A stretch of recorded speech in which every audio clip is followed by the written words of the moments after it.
और बताइए फ्रेंड्स, कैसे हैं आप सब लोग। आई होप आप सब लोग मज़े से होंगे। देखिए, सबसे पहले मैं जो आज रेसिपी लेके आई हूँ है तो ट्रेडिशनल, पुरानी, बचपन से हम लोग खाते हुए आ रहे हैं, लेकिन सबकी टेक्निक्स अलग अलग होती हैं। तो देखिए, सबसे पहले मैं चाशनी बनाऊंगी। चिपचिपी कंसिस्टेंसी होगी और जिसके लिए मैंने 1 गिलास ही पानी में डाला है ये खांड। और ये तो चाशनी आप लोग बनाना जानते हैं, इसके लिए मैं आपको क्या बताऊँ। इस चाशनी में ऐड करूँगी कुछ धागे केसर के और 1 इलायची थोड़ी सी क्रश करी हुई। चाशनी जब तक बन रही है तब तक देखिए, ये मैंने आटा ब्रेड लिया है जिसको मैंने एक बड़े कटोरे से काटी है। अगर मैं चाहती तो छोड़ी भी काट सकती थी, लेकिन इसकी वेस्टेज बहुत ज़्यादा हो जाती है।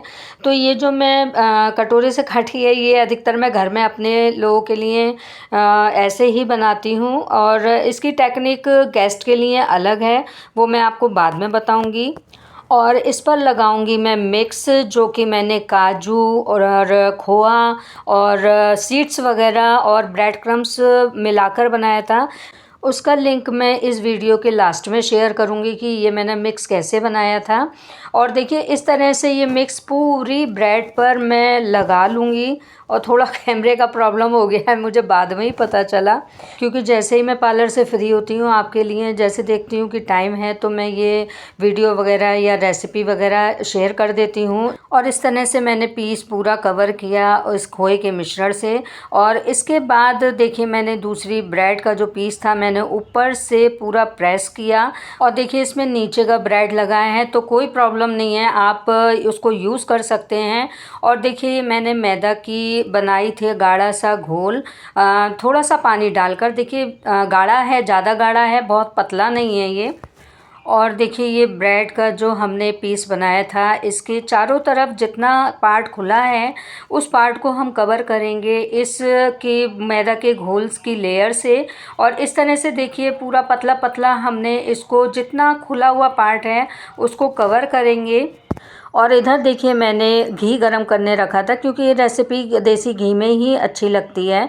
और देखिए, जो मैंने ये स्वीट बर्गर तैयार किया था, इसको हम गोल्डन ब्राउन फ्राई करेंगे और फ्लेम रहेगी लो मीडियम, क्योंकि हाई में ये बहुत जल्दी सिक जाएगा और अंदर से कच्चा रहेगा। और लो फ्लेम पर अगर हम फ्राई करेंगे तो ये जो ब्रेड है इसमें घी भर जाएगा, तो इस वजह से हम लो मीडियम फ्लेम पर ही इसको फ्राई करेंगे।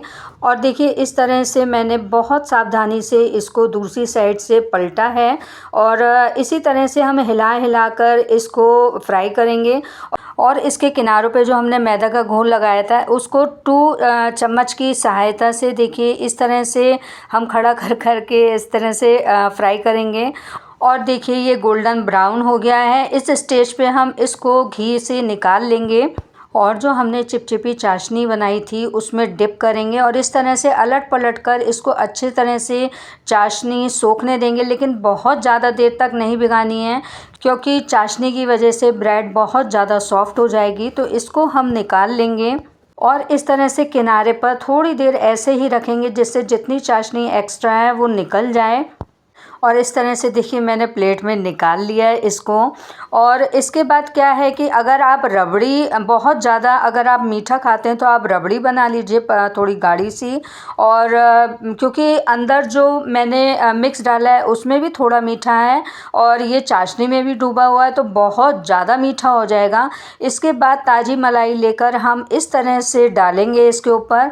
और अगर जमी हुई भगोने के ऊपर, जैसे दूध के ऊपर पूरी लेयर जम जाती है ताज़े दूध की मलाई, तो आप पूरी लेयर लगा लीजिए, लेकिन मेरे पे अवेलेबल नहीं है तो मैंने फेंट कर डाली है थोड़ी सी। और इसके बाद हम इसको गार्निश करेंगे बादाम और पिस्ते की कतरन से।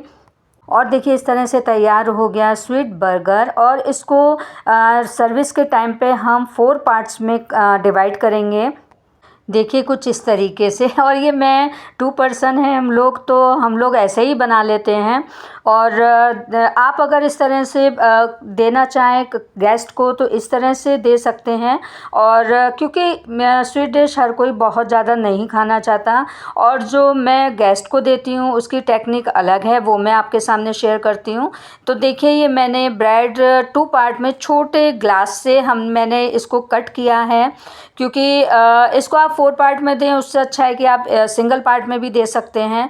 तो देखिए, मैंने बराबर के पीस ले लिए और इसको जो ये मैदा का घोल था इसमें मैंने चारों तरफ इसको कवर किया। पूरे जितने एजेस हैं या जितना पार्ट खुला है इसको मैं पूरा इससे कवर करूँगी। और देखिए इस बात का ध्यान रखिए कि इस जो खोए का मिक्स बनाया था वो मैंने इसमें फिल नहीं किया है और इस तरह से पूरा इसको मैं कवर करूँगी। और जो पहले से ही घी गरम हो रहा था, देखिए मैंने इसमें इसको लो मीडियम फ्लेम पर गोल्डन ब्राउन होने तक फ्राई करूँगी। और देखिए जैसे पहले भी मैंने इसके जो किनारे थे इस तरह से फ्राई किए थे पकड़ पकड़ कर, ऐसे ही इनको भी फ्राई करूँगी।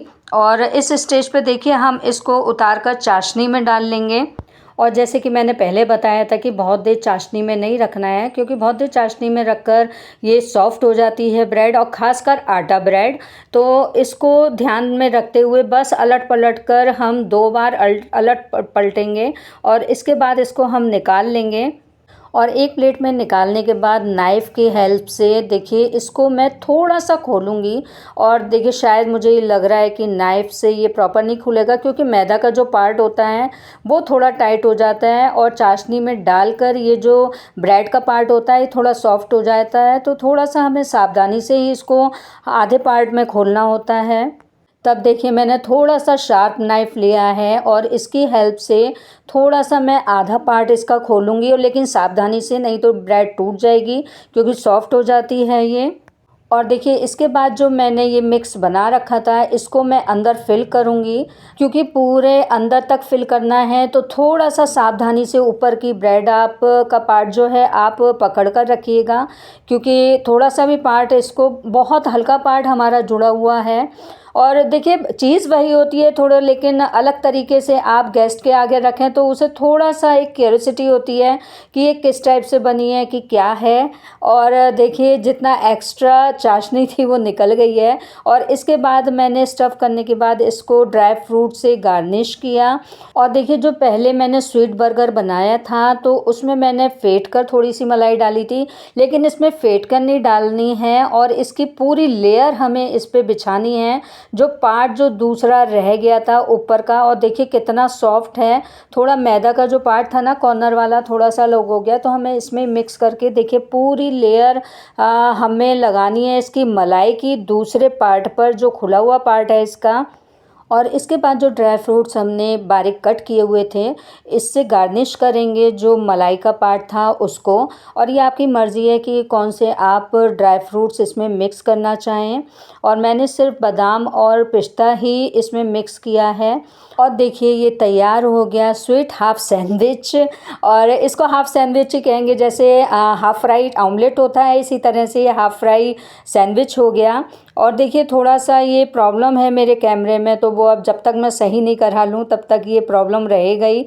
और देखिए तीसरी टेक्निक है जो कि ट्रेडिशनल है जैसे आप लोग बनाते हैं, लेकिन ये है कि इसमें जो 2 पीस हैं वो अच्छे से मिक्स करके मैंने बेलन से बेल कर इसको थोड़ा सा पतला किया है 2 पीस, जिससे ये थोड़ा सा मोटा रहता है। और इसके बाद मैंने सिंपल मलाई इस पर डाली, फेंटी हुई नहीं है। और देखिए इस तरह से मैंने गार्निश किया इसको ड्राई फ्रूट से। और ये तो है ट्रेडिशनल रेसिपी जैसे हम लोग अधिकतर बनाते हैं। तो आपको कैसी लगी? और देखिए ये दूसरी है हाफ आमलेट, और तीसरी है ये देखिए इस तरह का स्वीट बर्गर। तो आपको तीनों रेसिपी में से कौन सी अच्छी लगी बताइएगा। सो फ्रेंड्स आगे मिलते हैं इंटरेस्टिंग टॉपिक पे, इंटरेस्टिंग वीडियो पे। So take care, bye bye.